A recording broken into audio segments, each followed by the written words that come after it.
አርዕስተ ዜና ኢትዮጵያና ኤርትራ ችግራቸውን በንግግርና በሰላማዊ መንገድ እንዲፈቱ ተጠየቀ። ከውጭ ሱዳን ጦርነት የወለደው የረሃብ አደጋ ተጋርጦባታል ተባለ።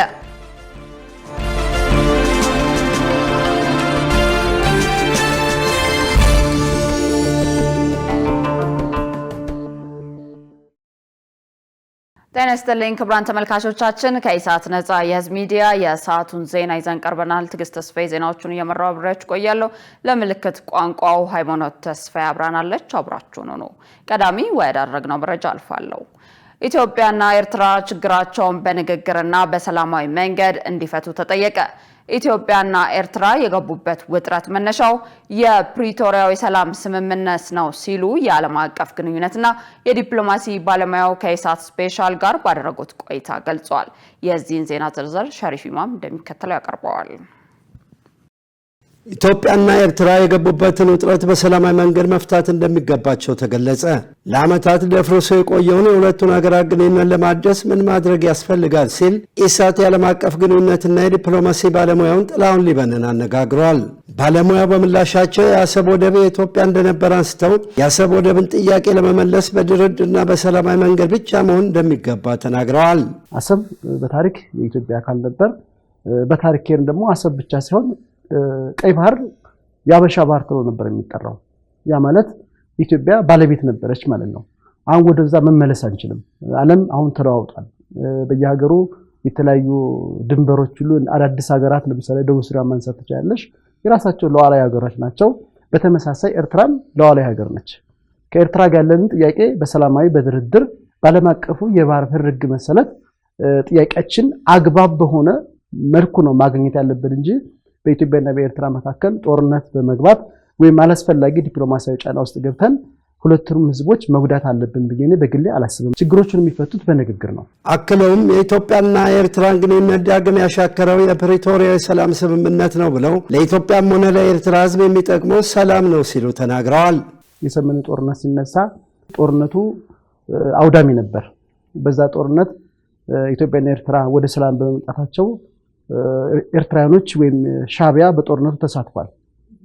መሳተፉ እንደ ጎረቤት ሀገር የራሱ የሆነ ፖለቲካዊ ዳራ አለው።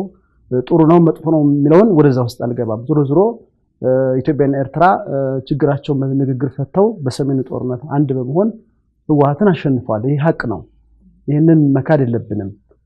ችግር የመጣው ከሰሜኑ ጦርነት በፕሪቶሪያው ስምምነት ከተቋጨ በኋላ በኢትዮጵያና በኤርትራ መካከል ያለው ግንኙነት ወደ ነበረበት የመመለስ ሁኔታ አዝማሚያ እያሳየ ያለው ያው እንደምታውቁ ከዚህም ከዛም ብዙ ጸባጫሪ ንግግሮች እየተካሄዱ ነው ያሉት። እነዚህ ለሁለቱም ህዝብ አይጠቅሙም። የኤርትራ ህዝብም የኢትዮጵያ ህዝብም ጦርነትን አይፈልግም። የሚፈልጉት ሰላምን፣ አንድነትን፣ ብልጽግናን ነው የሚፈልጉት። የውጭ ጉዳይ ሚኒስቴር በቅርቡ ለኤርትራ አቻው በጻፈው ደብዳቤ ኤርትራ መንግስት በኢትዮጵያ ግዛት ውስጥ ያሰማራቸውን ወታደሮች እንዲያስወጣ ጠይቆ የአሰብ ወደብን በተመለከተ በሰላማዊ ንግግር ችግሩን መፍታት እንደሚቻል ማስታወቁ ይታወሳል።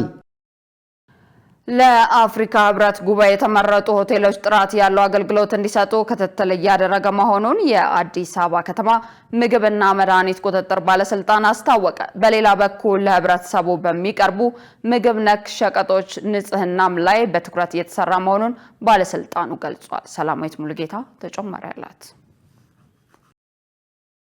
በቀጣይ ቀናት ለሚካሄደው 39ኛ የአፍሪካ ህብረት የመሪዎች ጉባኤ ሆቴሎች እንግዶችን ለመቀበል መዘጋጀታቸውን የአዲስ አበባ ሆቴል ባለንብረቶች ማህበር መግለጹ ይታወሳል። የቱሪዝም መዳረሻዎችን እንዲሁም የኢትዮጵያን ባህልና እሴት በማስተዋወቅ ሂደት ለአገልግሎት ሰጪዎች ስልጠና መሰጠቱና በቂ ዝግጅት መደረጉም ተገልጿል። ከዚሁ ጋር ተያይዞ ኢሳት ለ39ኛው የአፍሪካ ህብረት መሪዎች ጉባኤ እንግዶችን ለመቀበል በተመረጡ ሆቴሎች ውስጥ በምግብና ምግብ ነክ አቅርቦት ላይ የሚደረግ ክትትል ምን ይመስላል ሲል የአዲስ አበባ ከተማ የምግብና መድኃኒት ቁጥጥር ባለስልጣን ጠይቋል። የባለስልጣኑ የኮሚኒኬሽን ዳይሬክተር ወርቅነሽ ብርቄ እንደገለጹት ለጉባኤው የተመረጡ ሆቴሎች የመዝናኛ ቦታዎችና የጤና ተቋማት በተሰጣቸው ደረጃ መሰረት እንዲሰሩና ጥራት ያለው አገልግሎት እንዲሰጡ ቁጥጥር እየተደረገ መሆኑን አስታውቀዋል። ይሄ የአፍሪካ ህብረት ጉባኤ ተሳታፊ እንግዶች መጥተው በሚያርፉባቸው ሆቴሎች፣ በሚዝናኑባቸው መዝናኛ ቦታዎች፣ በአገልግሎት ሊያገኙባቸው በሚችሉ የጤና ተቋማት ላይ አስፈላጊውን የሆነ ብቃት ያለው አገልግሎት እንዲያገኙ በስፋት እየተሰራ ነው ያለው። አሁን እዛ ላይ የተመረጡ ባለኮከብ ሆቴሎች አሉ። የአፍሪካ ህብረት ስብሰባው በሚካሄድበት አካባቢ ያሉ መዝናኛ ቦታዎች፣ ሆቴሎች ላይና የጤና ተቋማቶች ላይ ስታንዳርድ የማስጠበቅ በኢትዮጵያዊ ጨዋነት መስተንግዷቸውን አግኝተው እንዲሄዱ የማድረግ ስራዎችን እየተሰራ ነው ያለው። በቁጥጥሩ ወቅት በተሰጣቸው ደረጃ መሰረት ያልሰሩ ሆቴሎች ሲገኙ በአስቸኳይ እንዲያስተካክሉ እየተደረገ መሆኑን ዳይሬክተሯ ጠቁመዋል። ባለ 4 ኮከብ፣ ባለ 5 ኮከብ እየተባለ ደረጃ ይሰጣቸዋል። ያ ደረጃ የሚሰጣቸው የራሳቸው የሆነ መስፈርት አለ ወይም ስታንዳርድ አለ። ያ ስታንዳርድ አሟልተው ለመስራታቸው መጀመሪያ ስታንዳርዱን ሲያሟሉ የኮከቡ ማዕረግ ይሰጣቸዋል። ያን ማዕረግ ደግሞ አስጠብቀው ለመስራት እኛ ቁጥጥር እናረጋለን። ቁጥጥር ስናረግ ከስታንዳርዱ የተቀዳ ራሱ የሆነ ቼክ ሊስት አለው። የስብሰባው እስኪያልቅ ድረስ ባለሙያ ወደ ቢሮ አይመለስም ወይም ቢሮ ምንም የሚሰራው ነገር የለም። ይሄ ጉዳይ እስኪያልቅ ድረስ ከዛው በየቀኑ ክትትል እያደረገ ለሚፈጠሩ ነገሮች እዛው ላይ አስተያየት እየተሰጠ እየተስተካከለ የሚሄድበት ሁኔታ ነው ያለው። እንደዚህ የሰፋ ችግር ያለበት ምናምን ሳይሆን ትንሽ ጉድለቶች ሊኖሩ ይችላሉ። እነሱንም ከዛው በግብረ መልስ የሚስተካከልበት ሁኔታ ነው ያለው። የህብረተሰቡን ጤና ሊጎዳ የሚችል ወቅታዊ ጉዳይ ምንድነው የሚሉትን ነገሮች ነው የምንሰራው። ዝም ብሎ ቁጥጥር ማድረግ ብቻ ቁጥጥር ስለተደረገበት ከደናው ላይ ደና ካልሆነው ላይ ቁጥጥር ማድረግ ሳይሆን በጣም ህብረተሰቡ ላይ በስፋት ሊደርሱ የሚችሉ ነገሮች ምንድናቸው፣ በወቅቱ ተደራሽ የሚሆኑ ምግቦች፣ መጠጦች ምንድናቸው፣ እንደገና ደግሞ ይበልጥ በስፋት ሊሰራጩ የሚችሉ መሰራት ያለባቸው ጉዳዮች ምንድናቸው ከሚል አንፃር እሱን በጥራት ለይተን ነው የምንሰራው። እሱን ስንሰራ ስጋ ቤቶች ላይ፣ ወተት ቤቶች ላይ፣ ዘይት ቤቶች ላይ እና እነዚህ የህፃናት ምግቦች ላይ በደንብ በተሰራበት አቅጣጫ ነው ያለው። እነሱንም እየሰራን በሚገኙ ግኝቶች ላይ እርምጃ እየወሰድን ህግ የማስከበር ስራዎችን እየሰራን ነው የምንገኘው። ለህብረተሰቡ የሚቀርቡ ምግብና ምግብ ነክ ሸቀጦች ላይ ባለስልጣኑ በትኩረት እየሰራ መሆኑን ዳይሬክተሩ አስታውቀዋል። በፌዴራል ደረጃ ከተቋቋሙ የህብረት ስራ ማህበራት መካከል 240ዎቹ ብቻ የተሻለ ወረት እንዳላቸው ተገለጸ። የኢትዮጵያ ህብረት ስራ ማህበራት ኮሚሽን ማህበራቱ አሁን ባሉበት ቢቀጥሉ ትርፋማ እንደማይሆኑ በመግለጽ የሪፎርም ስራ እንደተጀመረ አስታውቋል። መሳይ ገዛኸኝ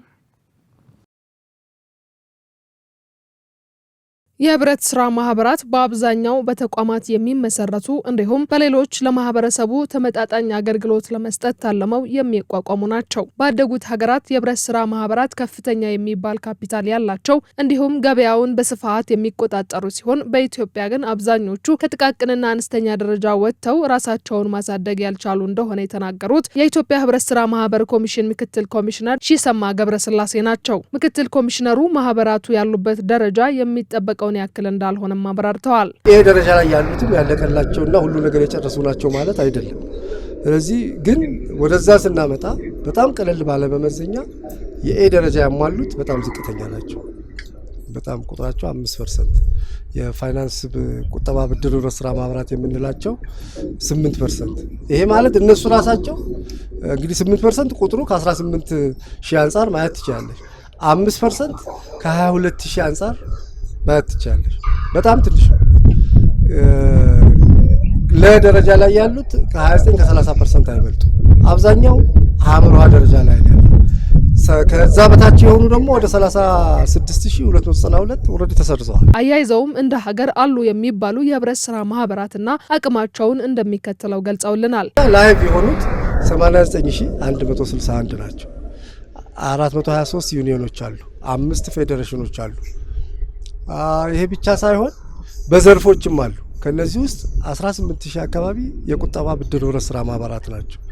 ከነዚህ ውስጥ 240ዎቹ የተሻሉ የምንላቸው እነሱ ናቸው። ሌላው ላይቭ ነው፣ ግን ካፒታሉን ስናየው ከፍተኛው ካፒታል የነዚህ የ240 ህብረት ስራ ማህበራት ነው እንግዲህ ከ18,000።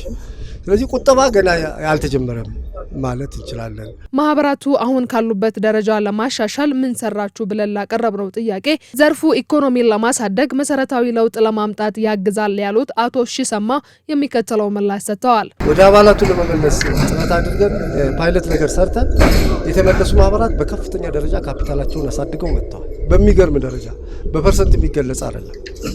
የ2000%፣ 3000%። ስለዚህ የዛሬ 30 ዓመት 40 ዓመት የተደራጁበት ዘመን ላይ የቆሙ ማህበራት አሁን ያለውን ተጨባጭ ሁኔታ ማስተናገድ አይችሉም። ስለዚህ ለዚህ የሚሆን ነው ሪፎርም ያለው። ለዚህ የሚሆን ድጋፍ እንሰጣለን።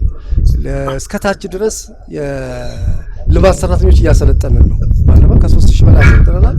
እንቀጥልበታለን። ይሄ ባለንበት ሆነን አሁን ያለውን ሁኔታ ማስተናገድ አንችልም። ስለዚህ ለውጥ ያስፈልገናል። ለለውጥ ደግሞ ሪፎርም ተቀርጿል።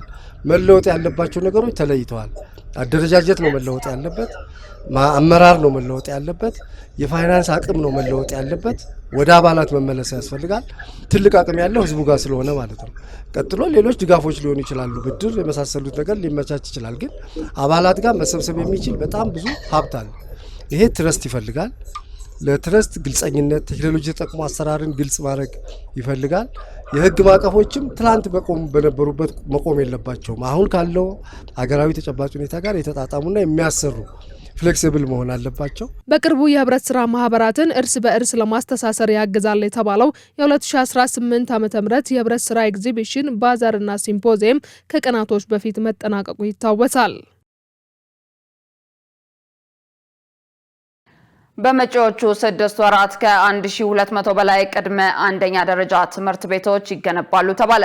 የትምህርት ሚኒስትር ብርሃኑ ነጋ በቀሪ 6 ወራት የሚከናወኑትን ተግባራት በተመለከተ ለክልልና ለከተማ አስተዳደራት ትምህርት ቢሮ ኃላፊዎች ማብራሪያ ሰጥተዋል። ሚኒስትሩ እንዳሉት ከአጋር ድርጅቶች በተገኘ ድጋፍ በመላው ሀገሪቱ በሚገኙና ምንም ቅድመ አንደኛ ደረጃ ትምህርት ቤት በሌለባቸው 626 ወረዳዎች ውስጥ አንዳንድ ትምህርት ቤት ይገነባል ብለዋል። በዚህ ሀገራዊ ፕሮጀክትም ተጠቃሚ የሚሆኑ ክልሎችና የከተማ አስተዳደሮች የትምህርት ሚኒስቴር በየወረዳው በሚገነባው የትምህርት ቤት ተመሳሳይ ሌላ አንድ ትምህርት ቤት እንዲገነቡ የሚጠበቅባቸው በመሆኑ በቀጣይ 6 ወራት ውስጥ በሀገር አቀፍ ደረጃ አዲስ የሚገነቡት ትምህርት ቤቶች ቁጥር ከ1200 በላይ እንደሚሆን ገልጸዋል። ሚኒስትሩ የትምህርት ቤቶች ዲዛይን ተሰርቶ እየተጠናቀቀ መሆኑን ገልጸው በቀጣይ ከክልሎች ጋር በመሆን ኮንትራክተሮችን በመለየት ግንባታው እንደሚጀመር አስረድተዋል። ክቡራን ተመልካቾቻችን ከኢሳት ነጻ የህዝብ ሚዲያ ዜናዎቻችን አሁንም እንደቀጠሉ ናቸው። በቀጣይነት የቢዝነስና ኢኮኖሚ መረጃዎችን ወደ እናንተ እናደርሳለን። ባልደረባችን መሰረት ባዩ እየጠበቀችን ነው።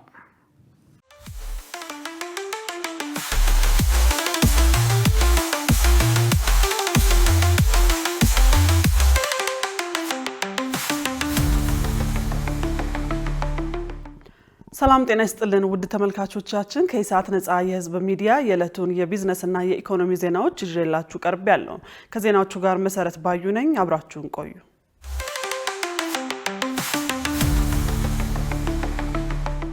አፍሪካ የኢኮኖሚ ችግር የሚፈታ አህጉራዊ የፋይናንስ ተቋም ያስፈልጋታል ተባለ። የአፍሪካ ሀገራት የሚጋሩትን የኢኮኖሚና የፋይናንስ ችግር ለመፍታት አህጉራዊ የፋይናንስ ተቋም መመስረት ያስፈልጋቸዋል ሲሉ የኢትዮጵያ ብሔራዊ ባንክ ገዢ ዶክተር ኢዮብ ተካልኝ ገልጸዋል። በሳውዲ አረቢያና በዓለም አቀፉ የገንዘብ ተቋም IMF ትብብር የተዘጋጀውና በፍጥነት በማደግ ላይ ባሉ ሀገራት ኢኮኖሚ ላይ ያተኮረው ጉባኤ እየተካሄደ ነው። በጉባኤው ላይ የሚሳተፉት ዶክተር ኢዮብ ተካልኝ እንዳሉት ዓለም አቀፍ የፋይናንስ ተቋማት በተለይም ለአፍሪካ ሀገራት የሚያቀርቡት ድጋፍ ከፍተኛ ውስንነት አለበት።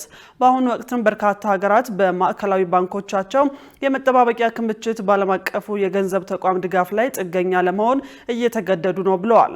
በመሆኑም የአፍሪካ ሀገራት በኢኮኖሚና በፋይናንስ ዘርፍ የሚያጋጥማቸውን የጋራ ችግር ለመፍታት አህጉራዊ የፋይናንስ ተቋም ማቋቋም እንደሚያስፈልግ አስገንዝበዋል። ይህም እየተዳከመ ለሚገኘው ዓለም አቀፍ የፋይናንስ ድጋፍ ወሳኝ መፍትሄ እንደሚሆን ገልጸው የሚቋቋመው ተቋም ከዓለም አቀፉ የፋይናንስ ስርዓት ማዕቀፍ ጋር የተጣጣመ ሊሆን እንደሚገባ አስረድተዋል ሲል FMC ዘግቧል። የአፍሪካ ህንድ አጋርነት ዓለም አቀፍና አህጉር አቀፍ የልማት እቅዶችን በጋራ ጥረት በማሳካት የጋራ ብልጽግናን ለማረጋገጥ የሚያስችል መሆኑን የሴቶችና ማህበራዊ ጉዳይ ሚኒስትር ኤርጎጌ ተስፋዬ ገልጸዋል። በአፍሪካ ህብረት የልማት ኤጀንሲና የማህበራዊና የልማት ለውጥ ማዕከል አማካኝነት የተዘጋጀ የአፍሪካ ህንድ የልማት መሪ ዕቅድ ሪፖርት ይፋ ሆኗል። የሴቶችና ማህበራዊ ጉዳይ ሚኒስትር ዶክተር ኤርጎጌ ተስፋዬ በዚህ ወቅት እንዳሉት ህንድ ከ1.4 ቢሊዮን በላይ ህዝብና ውስን የተፈጥሮ ሀብት ያላት ቢሆንም አካታችነትን ያማከልና በቴክኖሎጂ የታገዘ ልማት በመከተል ከ450 ሚሊዮን በላይ ህዝቧን ከድህነት ማውጣቷን አንስተዋል። ኢትዮጵያን በፋይዳ መታወቂያና በሞሰብ ማዕከላት የዲጂታል አገልግሎት በማስፋት እየሰራች መሆኑን ጠቅሰው የልማት መሪው እቅድ የአፍሪካንና የህንድን ትብብር በዲጂታል ዘርፍና በትምህርት የሚያጠናክር መሆኑን ገልጸዋል። የአፍሪካና የህንድ ትብብር በዘላቂ የልማት እቅድና በአፍሪካ ህብረት የአጀንዳ 2063 የተመለከቱትን ግቦች በጋራ ጥረት ለማሳካት የሚያስችሉ መሆኑን ተናግረዋል።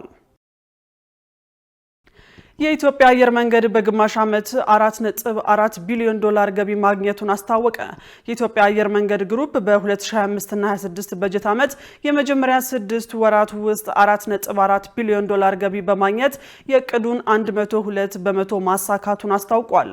አየር መንገዱ ይህንን ያስታወቀው የግማሽ ዓመቱን የሥራ እንቅስቃሴ አስመልክቶ ለመገናኛ ብዙሃን በሰጠው መግለጫ ነው። የአየር መንገዱ ዋና ሥራ አስፈጻሚ አቶ መስፍን ጣሰው እንደገለጹት ባለፉት 6 ወራት ውስጥ 3 አዳዲስ ዓለም አቀፍ የበረራ መዳረሻዎች ወደ ስራ የገቡ ሲሆን ይህም አየር መንገዱ የሚበርባቸውን የዓለም ከተሞች ቁጥር 145 አድርሶታል። አየር መንገዱ የመጓጓዣ አቅሙን ለማሳደግ 7 አዳዲስ አውሮፕላኖችን ወደ ስምሪት ያስገባ ሲሆን በአሁኑ ወቅት ጠቅላላ የአውሮፕላኖቹ ብዛት 147 ደርሰዋል ብለዋል። በተጨማሪም በግማሽ ዓመቱ ውስጥ 10.6 ሚሊዮን መንገደኞችን እንዲሁም በጭነት አገልግሎት ዘርፍ 451 ሺህ ቶን ጭነት ማጓጓዙን ገልጸዋል። አየር መንገዱ በቢሾፍቱ አዲስ ግዙፍ የአየር ማረፊያ ግንባታ መጀመሩንና 4 የሀገር ውስጥ የአየር ማረፊያዎችን ለማጠናቀቅ እየሰራ መሆኑንም አስታውቀዋል። ውድ ተመልካቾቻችን አሁን ደግሞ በዕለቱ በተመረጡ ባንኮች ያለውን የውጭ ምንዛሬ ዋጋና የብሔራዊ ባንክ የወርቅ ግብይት መረጃ ተከታትለን እንመለስ።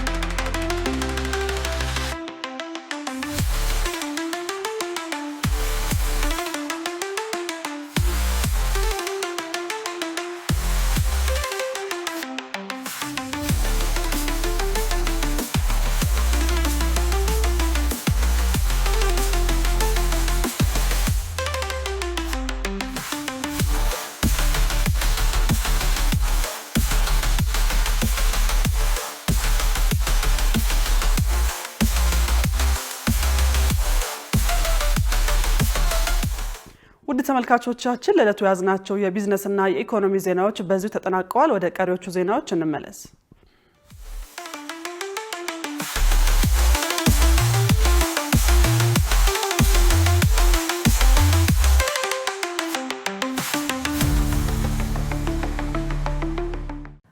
ክቡራን ተመልካቾቻችን ከኢሳት ነጻ የህዝብ ሚዲያ ዜናዎቻችን ቀጥለዋል። በቀጣይነት ወደ ውጭ ዘገባዎች እናመራለን። ሱዳን ጦርነት የወለደው የረሃብ አደጋ ተጋርጦባታል ተባለ። ሪፖርቶች እንደሚያመላክቱት በሀገሪቱ የከፋ የተመጣጠነ ምግብ እጥረት እየተባባሰ የመጣ ሲሆን በዚህ ዓመት ብቻ 4.2 ሚሊዮን ሰዎች ለዚህ ችግር ይጋለጣሉ ተብሏል። ዮሐንስ ተስፋ በሱዳን ጦርና በፈጥኖ ደራሹ ኃይል መካከል ተጠናክሮ የቀጠለው ውጊያ በሚሊዮን የሚቆጠሩትን ሰዎች ወደ ረሃብ አፋፍ እየገፋቸው ነው ተብሏል። ሀገሪቱ በአሁኑ ወቅት በዓለም ላይ ትልልቅ የሰብአዊ ቀውሶች ካሉባቸው ቀጠናዎች አንዷ ሆናለች የሚሉ ሪፖርቶችም በተደጋጋሚ ይወጣሉ። ይህ ሁኔታ ተባብሶ የቀጠለ ሲሆን በሰሜን ዳርፉር በሚገኙ 2 አካባቢዎች የተመጣጠነ ምግብ እጥረት ከቁጥጥር ውጭ ሆኗል።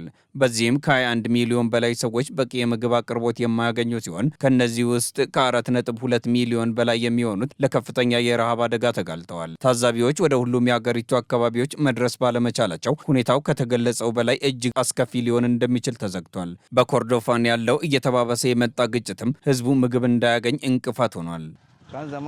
ቀደም ሲል ገበያው ክፍት ነበር። ሁኔታውም እንዳሁኑ አስከፊ አልነበረ። አሁን ግን ብዙ ችግሮች አሉ። የትም መንቀሳቀስ አንችልም። ብንንቀሳቀስ እንኳን ተፋላሚ ወገኖች ከብቶቻችን ነጥቁናል።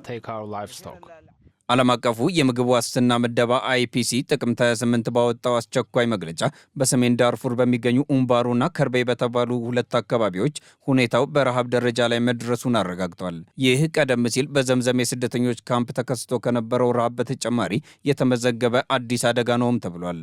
በተጨማሪም ጽኑ ህሙማንንና ወላድ እናቶችን ለመንከባከብ የሚያገለግል የሕክምና ግብዓትም እያለቀ ነው። በአሁኑ ወቅት ያለው ሁኔታ እጅግ አደገኛ በመሆኑ ከቦታ ቦታ መንቀሳቀስም ሆነ ጉዞ ማድረግ ህይወት አስጊ ሆኗል። ቀደም ሲል በፈለግንበት ቦታ በነጻነት መንቀሳቀስ እንችል ነበር። አሁን ግን ምንም አማራጭ የለንም። የትኛውም ወገን ጥበቃ ሊያደርግልን አልቻለም። ጦርነቱ ከፍተኛ ተጽዕኖ አሳድሯል። ለአካባቢው ነዋሪዎች የነበረው ደህንነቱ የተጠበቀ ቀጠናም እየጠበበ መጥቷል። ከዚህም በላይ ቀደም ሲል ለንግድ የምንጠቀምባቸው የገበያ ስፍራዎች አሁን የጸጥታ ችግር ባለባቸው ቀጠናዎች ውስጥ በመውደቃቸው ኢኮኖሚያዊ ህይወታችን ክፉኛ ተጎድቷል። ምንም እንኳን ዓለም አቀፉ ማህበረሰብ እርዳታ ለማቅረብ ጥረት ቢያደርግም በሁለቱ ተፋላሚዎች በኩል የሚፈጠረው የቢሮክራሲ ጫናና የጸጥታ ስጋት እርዳታው ለሚገባቸው ወገኖች እንዳይደርስ እንቅፋት ሆኗል። ብዙዎች መውጫ አጥተው መሰረተ ልማቶች በወደሙባቸውና በአሁኑ ወቅት የጦር ቀጠና በሆኑ መንደሮች ውስጥ ያለምንም እርዳታ እንዲቆዩ መተላለፊያ መንገዶች ተዘግተውባቸዋል። ግጭት ሸሽተው ለሚሰደዱ ሰዎች ደግሞ ጥበቃ ለማድረግ የሚያስችሉ አስተማማኝ መተላለፊያዎች በአስቸኳይ ያስፈልጋሉ ተብሏል።